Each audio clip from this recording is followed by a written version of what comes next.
हाल ही के कुछ दिनों में आपने थलपति विजय का नाम सोशल मीडिया पे बहुत ज्यादा सुना होगा। ये एक ऐसे एक्टर हैं जो कि एक बहुत बड़े क्राउड पुलर हैं और आज उन्होंने पॉलिटिक्स ज्वाइन कर ली है। तमिलनाडु में कुछ ही दिन में इलेक्शन है और उनकी पार्टी जो कि एक ही साल पहले बनी है वो एक मेजर कंटेंडर के रूप में सामने आ रही है। कुछ ही दिन पहले भारतीय जनता पार्टी ने उन्हें अलायंस के लिए भी ऑफर किया, लेकिन उन्होंने साफ रिजेक्ट कर दिया, ये बोलते हुए कि आप मेरे आइडियोलॉजिकल एनिमी हो। और डीएमके जिसकी सरकार सालों से तमिलनाडु में चल रही है, उनको बोला कि आप मेरे पॉलिटिकल एनिमी हो। यही थलपति विजय यानी कि कमांडर विजय एक समय पे बड़े पर्दे पे लोगों का दिल जीता करते थे। आज वो स्ट्रीट्स पर जाकर लोगों के हक की बात कर रहे हैं और बोल रहे हैं अगर मैं सरकार में आता हूं तो मैं पूरे तमिलनाडु को बदल कर रख दूंगा। तो चलिए ये समझने की कोशिश करते हैं कि ऐसा क्या है थलपति विजय में कि वो इतने ज्यादा क्राउड को पुल कर पा रहे हैं और तमिलनाडु की इतनी बड़ी जनता आज उनके ऊपर विश्वास जता रही है।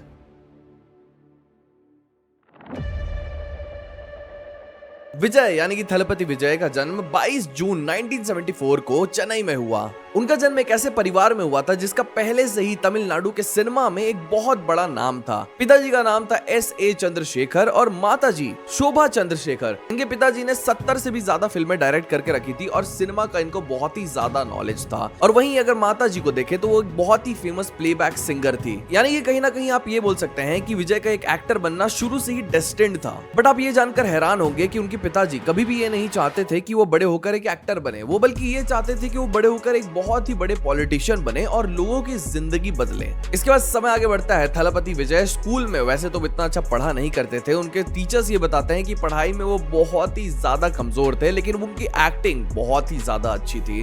वो 10 साल की उम्र से अपनी एक्टिंग करियर की शुरुआत कर देते हैं और उनकी पहली मूवी में ही उनका बहुत ज्यादा नाम हो जाता है। थलपति विजय इसके बाद पीछे मुड़ के नहीं देखने वाले थे। वो अब जान चुके थे कि उनका करियर सिर्फ और सिर्फ एक्टिंग में ही बनना है और उनको ऐसे रोल्स नहीं करने हैं जो बाकी सारे एक्टर्स कर रहे हैं। उनको दुनिया में चेंज लाने वाले रोल्स करने हैं, क्योंकि बचपन से उनके रोल मॉडल रजनीकांत जी थे और आप सब जानते हैं रजनीकांत जी कैसी कैसी मूवीज बनाया करते थे। तो विजय का भी इन्फ्लुएंस था कि वो ऐसी मूवीज बनाए और उनके स्टेट में एटलीस्ट वो कुछ चेंज ला सके अपनी एक्टिंग के थ्रू। अब देखिए समय आगे बढ़ता है और उनके पॉलिटिकल करियर की अगर हम लोग आज बात करें तो उनके पिताजी का एक बहुत ही मेजर रोल है और ये रोल 1993 में ही शुरू हो गया था। ऐसे बड़े बड़े जो एक्टर्स होते हैं उनके कई सारे फैन क्लब्स बनते हैं। विजय के पापा को ये पता था कि ये फैन क्लब्स बहुत ज्यादा इंपॉर्टेंट होते हैं, तो 1993 से ही उन्होंने इन फैन क्लब्स को वेलफेयर एसोसिएशंस में बदलना शुरू कर दिया था। यानी कि ये सिर्फ फैन नहीं थे जो उनके वीडियो शेयर किया करते थे, उनकी मूवीज देखने बड़े स्क्रीन पर जाया करते थे, क्राउड्स को अट्रैक्ट करते थे, पर ये एक ऐसे एसोसिएशन बन चुके थे जो कि एक्चुअली में वेलफेयर का काम करते थे। कहीं पे अगर बाढ़ आ जाती थी तो वहां पे जाकर गरीबों का मदद करते थे, कहीं किसी गरीब को कुछ चीज की जरूरत पड़ती थी तो वहां जाकर मदद करते थे। यानी कि सारे गरीब लोगों का ये आवाज उठाते थे और उनके लिए हमेशा मौजूद रहते थे। यहीं से थलपति जो एक समय पे सिर्फ एक एक्टर थे वो एक मसीहा बन चुके थे कई सारे लोगों के लिए और ये सब पॉसिबल हो पा रहा था उनके पिताजी के एफर्ट्स की वजह से। आज आप थलपति विजय का इतना बड़ा नाम देखते हैं, इतने बड़े क्राउड पुलर है वो, लेकिन आपको जानकर हैरानी होगी उनकी जो पहली मूवी थी वो एक्चुअली में एक फ्लॉप हो गई थी। उनकी पहली मूवी का नाम था नलैया थेरेपू, जिसमें उनका लीड रोल था। उस मूवी में विजय ने इतनी गंदी एक्टिंग की थी कि कई सारे क्रिटिक्स बोल रहे थे कि ये कभी भी नहीं चल पाएगा। एक तो उनके लुक्स इतने ज्यादा इंटरेस्टिंग नहीं थे और उनकी एक्टिंग भी उतनी अच्छी नहीं लगी थी लोगों को।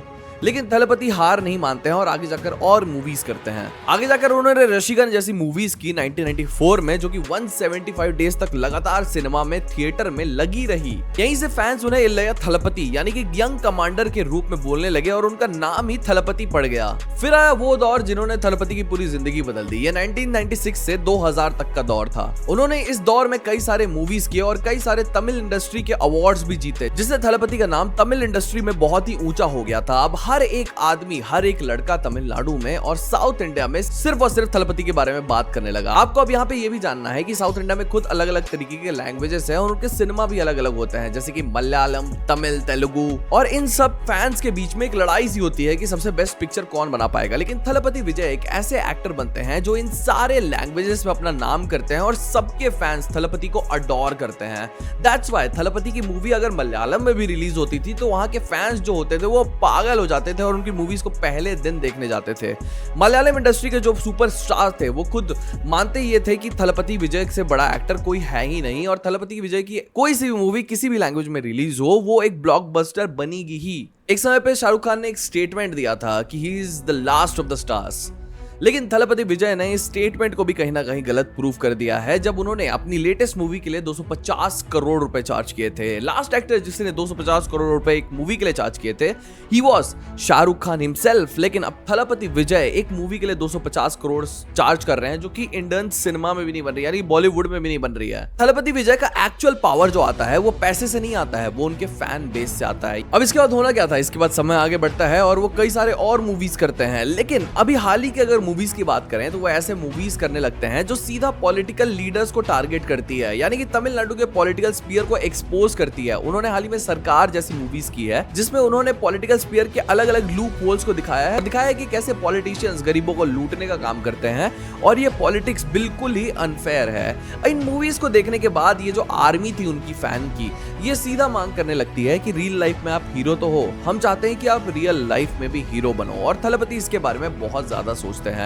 आप सब लोगों को लग रहा होगा कि 1.5 साल पहले उन्होंने जो पार्टी शुरू की है वो अचानक से उन्होंने शुरू कर दी थी, लेकिन सालों से थलपति इसके बारे में प्लान करते हुए आए थे। विजय थलपति की कई सारी मूवीज को बैन भी कर दिया गया था तमिलनाडु से, क्योंकि ये उनके सरकार को डायरेक्टली एक्सपोज कर रही थी। अब ये सारे बैन्स होने के बाद और इन सारे बैकलैश को फेस करने के बाद थलपति विजय ये चीज तो ठान कर बैठ गए थे कि उनको एक बहुत बड़ा चेंज लाना है और उनके अपने पापा का जो सपना था उसे पूरा करना ही है। तो इसके लिए वो क्या करते हैं, टीवीके की शुरुआत करते हैं। टीवीके शुरुआत से एक ऐसी पार्टी बन जाती है जो कि बहुत ही ज्यादा यूथ सेंट्रिक होती है। विजय की पहली रैली में ही लाखों करोड़ों लोगों की भीड़ लग जाती है और सिर्फ 2-3 महीने के अंतर्गत ये पूरा जो फैन बेस है वो उनका पॉलिटिकल फैन बेस पे तब्दील हो जाता है, वोटर बेस में तब्दील हो जाता है और 1.5 करोड़ से भी ज्यादा लोग उनकी पार्टी को ज्वाइन कर लेते हैं।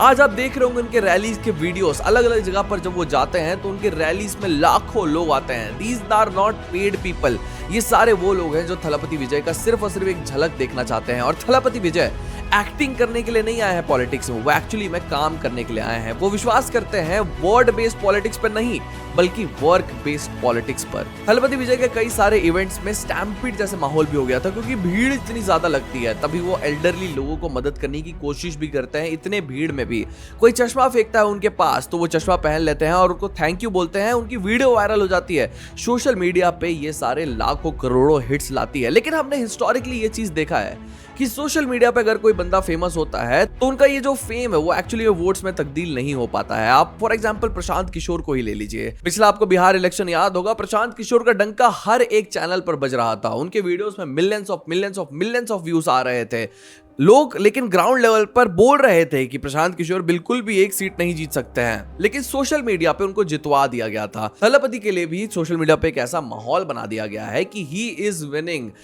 Winning this election single handedly. उन्होंने बोल दिया है ना वो डीएमके के साथ अलायंस करेंगे, ना वो एआईडीएमके के साथ अलायंस करेंगे, ना वो बीजेपी के साथ अलायंस करेंगे। क्यों? क्योंकि उन्होंने डीएमके को अपना पॉलिटिकल राइवल बोला है और बीजेपी को अपना आइडियोलॉजिकल राइवल बोला है। अब देखिए, कुछ ही दिन पहले बीजेपी ने उनको ऑफर किया था कि 50 से 90 सीट हम आपको दे देंगे, आपको हम डिप्टी सीएम का पद देते हैं भैया, आप डिप्टी सीएम का पद अपना लीजिए और हमारे साथ अलायंस बना लीजिए। अब देखिए, भारतीय जनता पार्टी के लिए ये एक बहुत ही बड़ा मूव था। क्यों? क्योंकि साउथ इंडिया में भारतीय जनता पार्टी की पकड़ बहुत ज्यादा मजबूत है नहीं, तो उनको ये पकड़ मजबूत बनाने के लिए विजय से अच्छा कोई फिगर मिल ही नहीं सकता। इतना बड़ा crowd puller probably Narendra Modi ji खुद नहीं है जितने बड़े आज विजय हो चुके हैं साउथ इंडिया में। लेकिन भारतीय जनता पार्टी के इस ऑफर को मुंह पर रिजेक्ट कर दिया था विजय ने, ये बोलते हुए कि आप मेरे आइडियोलॉजिकल एनिमी हो, अगर मैं आपके साथ जुड़ जाता हूं तो मैं अपने फैंस का भरोसा तोड़ूंगा और मैं ये बिल्कुल भी नहीं करना चाहता हूं। अभी हाल ही में विजय ने अपना मैनिफेस्टो भी रिलीज किया है जो कि बहुत ही ज्यादा इंटरेस्टिंग है और कंप्लीटली यूथ सेंट्रिक है। तमिलनाडु की जो पॉपुलेशन है वो 40% पॉपुलेशन यूथ है जो वोट करने जा रहे हैं और ये वोट बहुत ही कीमती वोट है। और थलपति विजय जैसे आदमी को ये बात बिल्कुल पता है कि अगर यूथ उनके साइड हो जाते हैं तो उनको जीतने से कोई भी नहीं रोक सकता। विजय ने अलग अलग प्रोमिसेस की अनाउंसमेंट किया है, जैसे कि 2 लाख तक का लोन दिया है कोलैटरल फ्री हायर एजुकेशन के लिए, पीएचडी तक वो भी, और जिस फार्मर का भी 2 एकड़ से कम लैंड होता है उसको गारंटीड हायर एजुकेशन मिलेगा उनको बच्चों को। उन्होंने अनएम्प्लॉयमेंट अलाउंस का भी अनाउंसमेंट किया है जिसमें 4000 से 2000 रुपए तक कई सारे अनएम्प्लॉयड लोगों को दिए जाएंगे जब तक उनको एक जॉब नहीं मिल जाती है। और जॉब प्रोवाइड करने के लिए उन्होंने कंपनीज को भी बेनिफिट दिया है कि जो कंपनीज तमिलनाडु में आकर मैक्सिमम तमिल पॉपुलेशन को हायर करेगी उनको अलग अलग चीजों में सब्सिडी दी जाएगी, जैसे कि इलेक्ट्रिसिटी में या फिर लैंड एक्विजिशन में। कई सारे ग्रेजुएट्स को इंटर्नशिप्स भी प्रोवाइड की जाएगी और उसके बाद जॉब गारंटी भी दी जाएगी। पूरे तमिलनाडु में 500 क्रिएटिव नई स्कूल्स खोले जाएंगे। कई सारी महिलाओं के लिए वेलफेयर स्कीम्स का भी अनाउंसमेंट किया है। जो एक फैमिली की लीडर है, हेड है, उसके लिए 2500 रुपए पर मंथ का अनाउंसमेंट हुआ है। पुअर ब्राइड्स की शादी करवाने से लेकर उनके बच्चे को संभालने तक पूरी जिम्मेदारी सिर्फ गवर्नमेंट की रहेगी। थलपति विजय ने ये सारे लोगों को टारगेट कर दिया है और इतने सारे प्रॉमिसेस किए हैं मैनिफेस्टो में जो आप सोच भी नहीं सकते। और आप सोचेंगे ये मैनिफेस्टो लिखा किसने है? थलपति विजय ने खुद आकर लिखा है ये मैनिफेस्टो? जी नहीं, ये एक्चुअली में एक ऑनलाइन पोर्टल था जहां पे लोग उनको सजेस्ट कर रहे थे कि उनको करना क्या चाहिए, और ये सजेशन के रूप में ये जो सजेशंस हैं उसे एक्चुअली में मैनिफेस्टो में डाला गया है। यानी कि तमिलनाडु की जनता जो चाहती है उसी को सिर्फ और सिर्फ मैनिफेस्टो में लिखा गया है। अब people will question this and it's a genuine question कि ऐसे जो बड़े एक्टर्स होते हैं वो सोशल मीडिया पे तो बहुत ज्यादा वायरल हो जाते हैं लेकिन वर्ड्स में कन्वर्ट नहीं कर पाते हैं अपने ये फेम को। Now let me tell you one thing, south India की पॉलिटिक्स थोड़ा सा डिफरेंट होती है। यहाँ आप एमजीआर को देख लें या फिर कोई से भी और पॉलिटिशियन को उठाकर देख लें, वो लार्जर देन लाइफ फिगर होते हैं। ये ऐसे फिगर्स होते हैं जिसको लोग फॉलो करते हैं और वैसा बनना चाहते हैं, और ऐसे फिगर्स को ही अक्सर लोग वोट किया करते हैं। हिस्टोरिकली अगर हम लोग देखें तो साउथ इंडिया में ऐसे लोग ही जिसका ऐसा फेम था, जिसका ऐसा ऑरा था, ऐसे लोग ही बार बार बड़े पॉलिटिशियन बनते हुए आए हैं। और मेरे को पर्सनली थलपति विजय में एक ऐसा ऑरा देखने को मिल रहा है जो एक समय एमजीआर में देखने को मिलता था। वो ऐसे सिमिलर वेलफेयर स्कीम्स लॉन्च करते थे, ऐसे सिमिलर यूथ के साथ मिलकर पॉलिटिक्स करते थे और पूरे तमिलनाडु को रूल किया करते थे। वेल आई पर्सनली थिंक ऐसे पॉलिटिशियंस को वैसे तो पॉलिटिक्स में जरूर आना चाहिए जो इतना बड़ा क्राउड पुल कर सके और लोग उनके ऊपर विश्वास कर सके, क्योंकि उनके ऊपर एक एक्स्ट्रा लोडेड प्रेशर रहता है। सबसे पहले तो आपका पूरा हिस्ट्री, आपका पूरी लेगेसी है जिसको आपको बचानी है। अगर आप जीत जाते हैं तो 5 साल आपकी पूरी लेगेसी तबाह हो जाएगी। आप ना एक्टर रहेंगे ना आप अच्छे पॉलिटिशियन रहेंगे। तो इस प्रेशर की वजह से भी कई सारे पॉलिटिशियन को बहुत अच्छा काम करना पड़ता है। And I personally feel south India में स्पेशली ऐसे पॉलिटिशियन का नाम बहुत ऊंचा होने वाला है। So I personally feel Thalapathy Vijay is doing the right thing, staying alone, fighting the battle alone. लेकिन ये सब चीज वोट्स में कन्वर्ट हो पाता है नहीं हो पाता है, ये तो 10 दिन बाद होने वाले इलेक्शन ही बता पाएंगे। आप क्या सोचते हैं विजय थलपति के बारे में? हमें कमेंट सेक्शन में जरूर बताइएगा। उनकी मूवीज कैसी लगती है आपको, ये भी हमें कमेंट सेक्शन में जरूर बताइएगा।